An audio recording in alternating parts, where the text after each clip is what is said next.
मित्रों, आज जब मैं कह रहा हूं कि इस बार 26 के बंगाल के विधानसभा चुनाव में बंगाल में हमारी सरकार बनेगी, इसका मजबूत आधार भी भारतीय जनता पार्टी के पास है। मैं आपको 2014 से 2024 तक के चुनाव के यात्रा के परिणामों को बताना चाहता हूं। 2014 के लोकसभा चुनाव में हमें 17% वोट मिले थे और 2 सीटें मिली। मेरी बात जरा सभी पत्रकार बंधु ध्यान से सुने। 2014 के चुनाव में हमें 17% वोट और 2 सीट मिले थे। 2016 के विधानसभा चुनाव में हमें 10% वोट मिले और विधानसभा की केवल 3 सीटें मिली थी। फिर 14 से 19 के बाद 19 के लोकसभा चुनाव में हमें 41% वोट मिले और 18 सीटें मिली और 21 के विधानसभा चुनाव में हमें 38 वोट मिले और 77 सीटें मिली। ये बहुत बड़ा अंतर है। जिस पार्टी को केवल 3 सीट मिले थे, वो पार्टी 5 साल के ही अंतराल में 77 सीट प्राप्त करी। और इसका नतीजा देखिए, कांग्रेस जिसकी एक प्रकार से स्थापना ही बंगाल से शुरू हुई, वो कांग्रेस पार्टी बिग जीरो पर पहुंच गई और 36 साल तक शासन करने वाला कम्युनिस्ट गठबंधन भी एक भी सीट प्राप्त नहीं कर पाया और हमने मुख्य विपक्ष का स्थान प्राप्त किया। आज शुभेंदु जी मेरे साथ यहां पर बैठे हैं, वो हमारे प्रतिपक्ष के नेता हैं। 24 के चुनाव में भी हमने 39% वोट प्राप्त किया, 12% सीट प्राप्त की, 12 सीटें प्राप्त की और 26 में हम निश्चित रूप से प्रचंड बहुमत के साथ भारतीय जनता पार्टी की सरकार बनाने वाले हैं। मित्रों, ये 24 से अब तक का समय भारतीय जनता पार्टी के लिए बहुत शुभांकर सिद्ध हुआ है।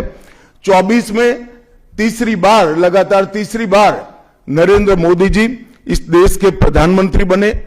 उसके बाद महाराष्ट्र में, हरियाणा में, दिल्ली में और अब बिहार में भारतीय जनता पार्टी की सरकारें बनी हैं। 24 के चुनाव में उड़ीसा और आंध्र प्रदेश में भी पूर्ण बहुमत की भाजपा की और एनडीए की सरकार बनी है। मुझे पूरा भरोसा है कि 2026 में बंगाल में 2/3 बहुमत के साथ भारतीय जनता पार्टी की सरकार बनेगी। ये बंगाल की जनता तय कर बैठी है। मित्रों, जहां पर भी बंगाल में जाते हैं, पूरे बंगाल की जनता घुसपैठियों से त्रस्त है।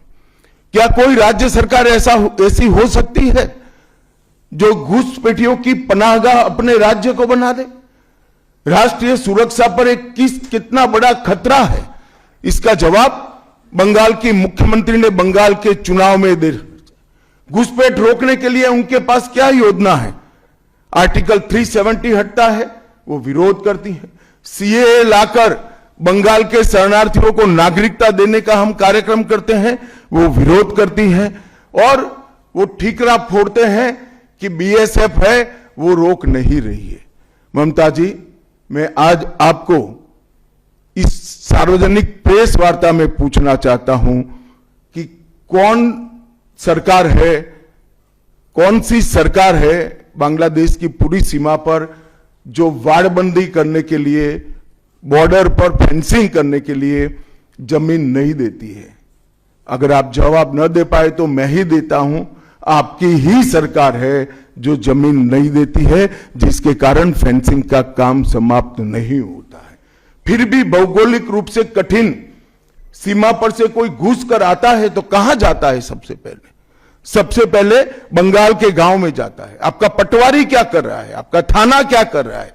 क्यों इसको अरेस्ट नहीं किया जाता? क्यों उस पर केस दर्ज नहीं होता? क्यों इसको वापस भेजा नहीं जाता? जवाब है क्या आपके पास? क्या बंगाल की मुख्यमंत्री जवाब दे सकती है कि असम में घुसपैठ क्यों बंद हो गई? त्रिपुरा में घुसपैठ क्यों बंद हो गई? गुजरात और राजस्थान की बॉर्डर पर घुसपैठ क्यों नहीं होती है? पंजाब की बॉर्डर पर घुसपैठ क्यों नहीं होती है? कश्मीर की बॉर्डर पर घुसपैठ क्यों नहीं होती है?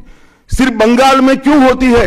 क्योंकि आपकी निगहबानी में घुसपैठ कराई जाती है और बंगाल को धीरे धीरे डेमोग्राफी चेंज कर कर आपकी वोट बैंक को पुख्ता करनी चाहती है। मगर ये लंबा नहीं चलेगा। बंगाल की जनता अब जान गई है और इसके खिलाफ लामबंद भी हो रही है। और मुझे मालूम है अगला चुनाव घुसपैठियों को निकालने के मुद्दे पर और घुसपैठ रोकने के मुद्दे पर लड़े जाना वाला है, क्योंकि न केवल ये बंगाल का अब मामला रहा है।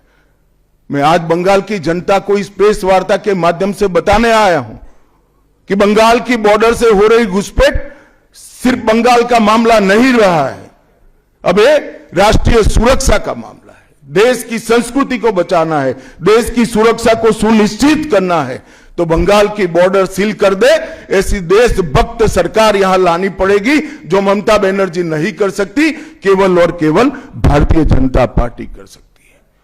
घुसपैठ के अलावे भ्रष्टाचार से पूरी बंगाल की जनता त्रस्त है। रोजवेली चिटफंड घोटाला, कैश फॉर क्वेरी घोटाला, एसएससी घोटाला, नगर पालिका नगर नियम का भर्ती का घोटाला, गाय तस्करी का घोटाला, राशन पीडीएस का घोटाला, मनरेगा का घोटाला, पीएम आवास का घोटाला, इतने सारे घोटाले हैं कि मैं पूरा लिस्ट पढ़ूंगा तो मेरी प्रेस कॉन्फ्रेंस का पूरा हिस्सा ही उसमें चला जाएगा। अब क्या ममता बनर्जी इस बात का जवाब दे सकती है कि आपके मंत्रियों के ठिकाने पर से 27 करोड़ रुपया मिलता है, जिसको गिनते गिनते नोट गिनने की मशीन भी गर्म होकर बंद हो जाती है? बंगाल जैसे गरीब राज्य के अंदर 27 करोड़, 20 करोड़, 15 करोड़ ये राशि मिल रही है, आपकी कोई अकाउंटेबिलिटी नहीं है। पार्थो चैटर्जी जेल में जाते हैं, ज्योतिप्रिय मलिक जेल में जाते हैं, अनुव्रत मंडल जेल में जाते हैं, जीवन कृष्ण शाह जेल में जाते हैं, माणिक भट्टाचार्य जेल में जाते हैं, चंद्रनाथ सिन्हा जेल में जाते हैं, परेश पाल जेल में जाते हैं, कुंतल घोष जेल में जाते हैं, फिरहाद हकीम वो भी आरोपी बनाए जाते हैं, शोभन चैटर्जी आरोपी बनाए जाते हैं, कुणाल घोष 3 साल जेल में रहकर आते हैं, और आप कहती हैं कि भ्रष्टाचार नहीं हो गया, हो रहा है। आप आंख मूंद लिए ही हो भ्रष्टाचार के लिए, मगर बंगाल की जनता अपनी आंख बंद कर कर नहीं बैठी है। गरीब बंगाल की जनता के अधिकार का पैसा आपकी कैडर की भेंट चढ़ रहा है।